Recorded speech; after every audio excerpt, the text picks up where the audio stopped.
बड़े बुजुर्ग कह के गए हैं, अलकस नींद इंसान को मारे, नार को मारे हंसी और अधिक ब्याज बनिए को मारे, चोर को मारे खांसी। अभी एक तरफ अमेरिका से तो उलझा ही था चीन, पर अब हालात ये हो गए हैं कि अमेरिका के लिए नहीं बल्कि एक छोटे से देश के लिए नाटो करेगा चीन का मुकाबला। इस छोटे से देश को बुरी तरीके से फंसाया है चीन ने। तो वहीं भारत पर क्यों बौखला गया चीन? चीन का कहना है कि भारत ने एक काम ऐसा करा है जिसकी वजह से चीन को ऐसा लग रहा है जैसे भारत ये दिखलाना चाह रहा है कि वो उसका दुश्मन बन चुका है। जानेंगे क्या है मामला, इसके अलावा बहुत कुछ। आइए जानते हैं इन खबरों को विस्तार से। स्क्रीन पर इस मैप को देखिए, ये है हमारा भारत और यहाँ से आगे बढ़िए, यहाँ यूरोपीय देशों का समूह है। Greece, Bulgaria, Romania, Italy, France और इन सब के बीच में, इतने बड़े बड़े देश के बीच में एक छोटा सा देश है मोंटेनेग्रो। ये काफी छोटा सा देश है, लेकिन इसकी जो लोकेशन है ये लोकेशन बहुत खतरनाक है। खास करके यूरोप में अगर घुसना है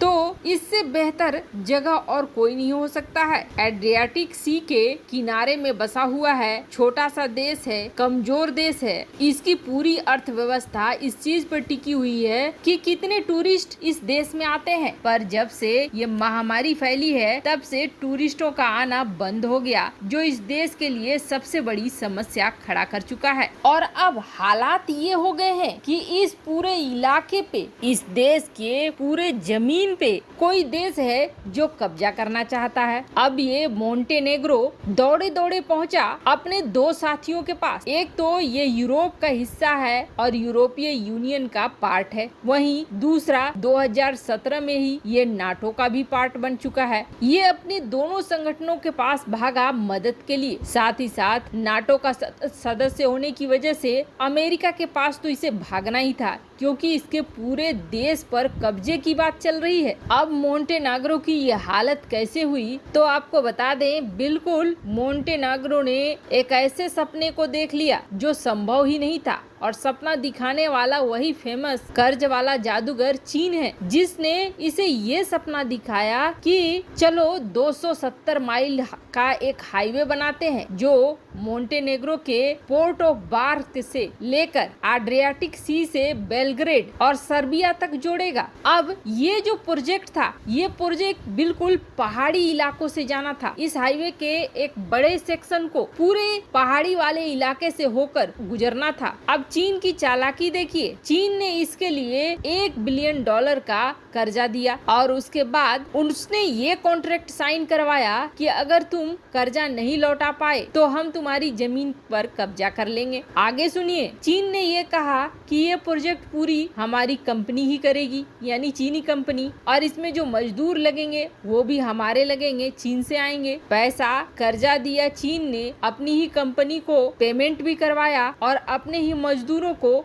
पेमेंट करवाया, पर फिर भी ये प्रोजेक्ट पूरा नहीं हो सका और मोंटेनेग्रो बुरी तरीके से चीन के जाल में फंस गया। और अब जिनपिंग का ये कहना है कि तुम हमारे पैसे नहीं लौटा पा रहे हो, इसलिए हम तुम्हारी जमीन पर कब्जा करेंगे और कब्जा करने से हमें कोई नहीं रोक सकता है, क्योंकि तुमने एग्रीमेंट साइन करा है। अब जो नए राष्ट्रपति हैं मोंटेनेग्रो के, इन्होंने सीधे ये कह दिया है कि हम तुम्हारे ऐसे किसी नियम को नहीं मानते हैं। पिछली सरकार ने जो तुम्हारे साथ ये समझौता किया है ये बेहद घटिया है और ये हमारे किसी काम का नहीं है। तब मोंटेनेग्रो के लिए चीन ने धमकी भरे शब्द इस्तेमाल करने शुरू किए, जो इशारा ये दे रहा था कि ये छोटा सा देश है, हमारा क्या बिगाड़ लेगा, हम इस पे हमला कर देंगे और हम इसकी जमीन को हथिया लेंगे। अब देखो आप, चीन है यहाँ पे और मोंटेनेग्रो है यहाँ पे, लेकिन करामात कहाँ से कहाँ तक चीन कर रहा है। पर अब तक यूरोपीय यूनियन और चीन के बीच लड़ाई थी पैसों की, व्यापार की, पर अब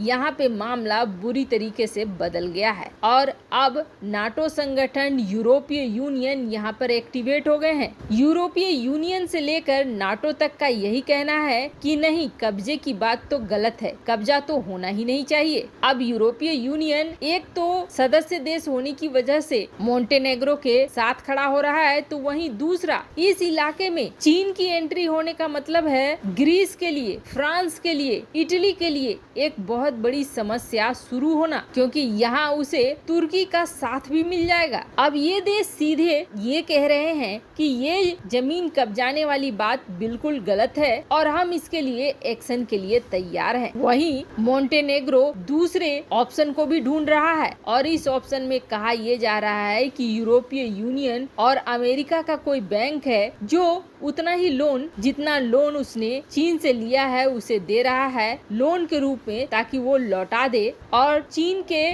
कर्ज के जाल से बाहर निकले। पर फिर भी अगर चीन मोंटेनेग्रो की जमीन को कब्जाने की कोशिश करता है तो फिर नाटो का एक्शन तय माना जा रहा है। वहीं दूसरी तरफ प्रधानमंत्री मोदी ने बिल्कुल चीन की दुखती रग पर हाथ रख दिया। वो किया जो चीन कभी नहीं चाहता था और तीर भी बिल्कुल सटीक निशाने पर लगा हुआ है। और ये सब कुछ किया भारत के प्रधानमंत्री नरेंद्र मोदी ने और अमेरिका के सचिव एंटोनियो ब्लिंकन ने, यानी कि विदेश मंत्री। इन दोनों ने क्या किया था? इन दोनों ने सिर्फ दलाई लामा को उनके जन्मदिन की बधाई दी थी। पर अब चीन का जो मुखपत्र है गोबर टाइम, इस गोबर टाइम के जरिए जिनपिंग ने संदेश भिजवाया और जिनपिंग का ये कहना है कि हम तो भूल गए थे दलाई लामा के बारे में, हमें तो कुछ भी याद नहीं था। लेकिन कुछ ऐसे विदेशी अखबार हैं जो ये कह रहे हैं कि मोदी और ब्लिंकन यानी भारत और अमेरिका ने चीन के लिए संदेशा भेजा है। उन्होंने दलाई लामा को जो बधाई संदेश दिया है उससे ये दर्शाने की कोशिश की है कि भारत और अमेरिका के साथ अब रिश्ते बढ़िया नहीं है, दोनों के बीच में टेंशन है। अब ये चारों देश अमेरिका, जापान, ऑस्ट्रेलिया और भारत छोटे छोटे ट्रिक खेल रहे हैं और अपनी औकात बता रहे हैं। वैसे इन बिगड़े बोल के बाद गोबर टाइम्स को दोस्ती भी याद आई। तब उसने ये कहा कि चीन की जब इन देशों के साथ दोस्ती थी, चीन ने हमेशा इनके पर्सनल चीजों का सम्मान किया। गोबर टाइम्स ने ये कहा कि दलाई लामा का कार्ड खेलकर कुछ खास नहीं बिगाड़ पाएंगे ये देश। तिब्बत चीन का भाग है और चीन का भाग ही रहेगा। तिब्बत में अब चीन काफी आगे निकल चुका है। अमेरिका और भारत के चाहने पर भी कुछ नहीं होने वाला है। अब जो तिब्बत की सरकार भाग कर गई है, धर्मशाला में रह रही है, उसकी और तिब्बत में जमीन आसमान की दूरी हो गई है और हमारे लिए दलाई लामा एक गद्दार ही रहेगा, उससे कोई खास फर्क नहीं पड़ेगा। वैसे आपको क्या लगता है, क्या भारत और अमेरिका ने दलाई लामा के मुद्दे को उठाकर सही किया? कमेंट कर अपनी राय जरूर बताएं। जल्द मिलते हैं अगले वीडियो में नई खबर के साथ।